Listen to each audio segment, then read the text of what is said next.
वर्ग 10 का फिजिक्स का पहला चैप्टर है प्रकाश का परावर्तन। इस बारे में समझते हैं। सबसे पहले प्रकाश को समझते हैं। प्रकाश क्या होता है? प्रकाश एक कारण है जिसकी सहायता से हम किसी वस्तु को देख पाते हैं। यानी इस ब्रह्मांड में हम जितनी सारी वस्तुएं देखते हैं वो सब प्रकाश की उपस्थिति के कारण। अगर प्रकाश उपस्थित नहीं होगा तो हम इन सब वस्तुओं को नहीं देख पाएंगे। अब जिस स्रोत से प्रकाश की प्राप्ति होती है उसको प्रकाश स्रोत कहते हैं। अब प्रकाश स्रोत प्राकृतिक भी हो सकते हैं और प्रकाश स्रोत मानव निर्मित भी हो सकते हैं। अब प्राकृतिक प्रकाश स्रोत जैसे सूरज हो गए और भी कई सारे तारे, तो ये प्रकाश के प्राकृतिक स्रोत हैं। आपको बता दें कि सूरज 4 × 10⁻26 जूल पर सेकेंड की दर से ऊर्जा उत्सर्जित करता है। अब मानव निर्मित प्रकाश स्रोत क्या हो गया? जैसे विद्युत बल्ब हो गया, जलता हुआ मोमबत्ती हो गया, टॉर्च हो गया, ये सब प्रकाश के मानव निर्मित स्रोत हैं। प्रकाश की चाल। प्रकाश की चाल विभिन्न माध्यमों में अलग अलग होती है। हवा में अलग होती है, जहाँ वायु नहीं होती है वहाँ अलग होती है, पानी में अलग होती है। प्रकाश की चाल सबसे पहले रोमर नामक वैज्ञानिक ने ज्ञात किया था। तो वायु की हम बात करें तो वायु में प्रकाश की चाल होती है 2.95 × 10⁸। कहीं कहीं आपको 2.99 × 10⁸ भी लिखा हुआ दिख जाएगा, जो अप्रॉक्स बराबर होता है 3 × 10⁸ के। और यही चाल निर्वात में भी होती है प्रकाश की। जल में प्रकाश की चाल होती है 2.25 × 10⁸ मीटर पर सेकेंड। कांच की बात करें तो कांच में प्रकाश की चाल होती है 2 × 10⁸ मीटर पर सेकेंड। तारपीन का तेल जानते होंगे, तारपीन के तेल में प्रकाश की चाल होती है 2.04 × 10⁸ मीटर पर सेकेंड। ये सब कुछ ऐसे हैं जो एग्ज़ाम में कभी कभी पूछे जाते हैं, इसलिए मैंने ये मुख्य लिख दिए हैं। अब देखिए दूसरा टॉपिक है हमारा किरण। किरण क्या होता है? तो प्रकाश के गमन पथ की दिशा को किरण कहते हैं। ये देखिए, ये प्रकाश का गमन, अगर ये डायरेक्शन में चल रही है तो ये जो डायरेक्शन हो गया ये क्या कहलाएगा? किरण कहलाएगा। अब एक साथ जब बहुत सारे किरण आ जाएंगे तो इन्हें कहते हैं किरणपुंज। यानी कि किरणों के समूह को कहा जाता है किरणपुंज। यह 3 प्रकार के होते हैं। पहला समांतर किरणपुंज, फिर अभिसारी किरणपुंज और फिर अपसारी किरणपुंज। अब समांतर किरणपुंज किन्हें कहते हैं? तो देखिए सबसे पहले इसको समझते हैं। समांतर, समांतर रेखा आप जानते होंगे, ये रहा।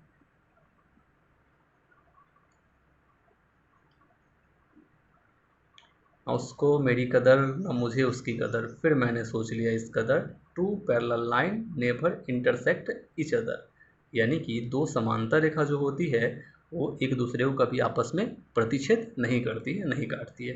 तो देखिए ये जो हमारा किरणपुंज है ये आपस में इंटरसेक्ट नहीं कर रही है, इसे कहते हैं समांतर किरणपुंज। अभिसारी समझते हैं क्या होता है। यदि किरणों का एक समूह अलग अलग दिशाओं से आकर किसी एक बिंदु पर मिलता है तो इसे कहते हैं अभिसारी किरणपुंज। अब समांतर किरणपुंज का उदाहरण आपने देखा होगा, लेज़र लाइट आपने देखा होगा, वो समांतर किरणपुंज का उदाहरण है। अपने इंस्ट्रूमेंट बॉक्स में जो लेंस आता है वो लेंस आपने देखा होगा कि जब सूरज की बहुत सारी किरणें से लेंस से जब होकर गुजरती है तो एक बिंदु पर फोकसित हो जाती है। फिर उसके नीचे हम जब कोई पेपर रखते हैं तो पेपर जलने लगता है क्योंकि वहाँ का टेम्परेचर बहुत अधिक होता है। तो ये हमारा हो गया अभिसारी किरणपुंज। अपसारी मतलब एक बिंदु से निकलकर जब प्रकाश किरण विभिन्न दिशाओं में फैल जाती है तो उसे अपसारी किरणपुंज कहा जाता है। फिर से एक बार परिभाषा हम सबका समझते हैं। प्रकाश, प्रकाश वह कारण है जिसकी सहायता से हम किसी वस्तु को देख पाते हैं। उसके बाद किरण, प्रकाश के गमन पथ की दिशा को किरण कहा जाता है। किरणपुंज, किरणों के समूह को किरणपुंज कहा जाता है। समांतर किरणपुंज वैसा किरणपुंज जिसकी सभी किरणें एक दूसरे के समांतर होती है समांतर किरणपुंज कहलाता है। अभिसारी वैसा किरणपुंज जिसकी सभी किरणें एक बिंदु पर आकर मिलती है अभिसारी किरणपुंज कहलाता है। अपसारी किरणपुंज किसे कहते हैं? एक बिंदु से निकलकर जब किरणपुंज विभिन्न दिशाओं में फैल जाती है तो उसे अपसारी किरणपुंज कहते हैं। अब समझते हैं आत्मदीप्त पदार्थ क्या होता है। जिससे स्वतः प्रकाश उत्सर्जित होता है आत्मदीप्त पदार्थ कहलाता है, जैसे सूर्य, तारा इत्यादि।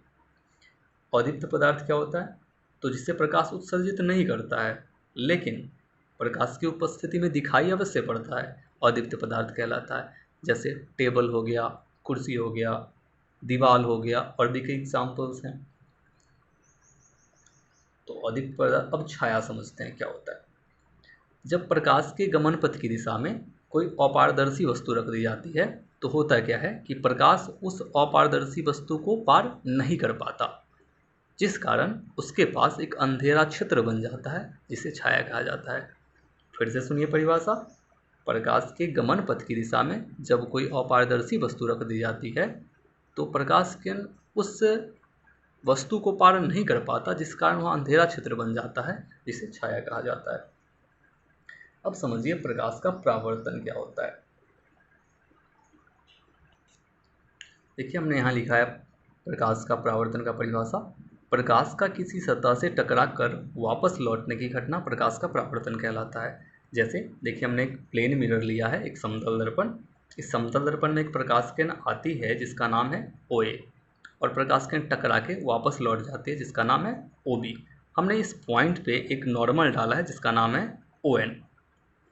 अब देखिए इससे पहले हम इस टर्म को समझते हैं। यह जो किरण है AO OA इसे कहते हैं आपतित किरण। अब इसका परिभाषा आपसे पूछा जाए तो आप कहेंगे वह किरण जो दर्पण के सतह पर आती है या पड़ती है आपतित किरण कहलाता है। क्लियर। तो देखिए OB परावर्तित किरण, यानी वह किरण जो दर्पण के सतह से टकराकर वापस लौटती है परावर्तित किरण कहलाता है। अब देखिए ये हमारा ON है, ON यानी कि अभिलंब है, और ये O आपतन बिंदु है, यानी वह किरण जो दर्पण के आपतन बिंदु पर लंब होती है अभिलंब कहलाता है। आपतन बिंदु किसे कहेंगे? दर्पण के जिस बिंदु पर आपतित किरण आती है आपतन बिंदु कहलाता है। अब आप ध्यान से देखिए, ये जो हमारा OA है ये हमारा आपतित किरण है, ON ये अभिलंब है। अब इस दोनों के बीच में एक एंगल क्रिएट हो रहा है जिसको हमने लिखा है I। उसी तरह OB और ON के बीच एक एंगल क्रिएट हो रहा है जिसे लिखा है हमने R। तो इस I को हम कहते हैं आपतन कोण, यानी एंगल ऑफ इंसिडेंस। किसे कहते हैं? तो इसका परिभाषा कहेंगे आपतित किरण और अभिलंब के बीच बने कोण को आपतन कोण कहते हैं।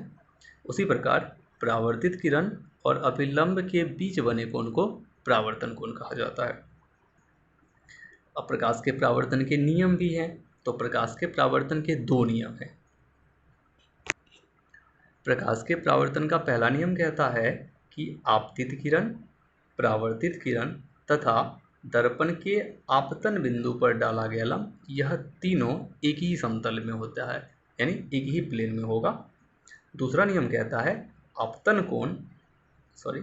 कोण परावर्तन कोण के बराबर होता है, यानी कि एंगल I = एंगल R। ये प्रकाश के परावर्तन का दूसरा नियम है, कोण I = कोण R।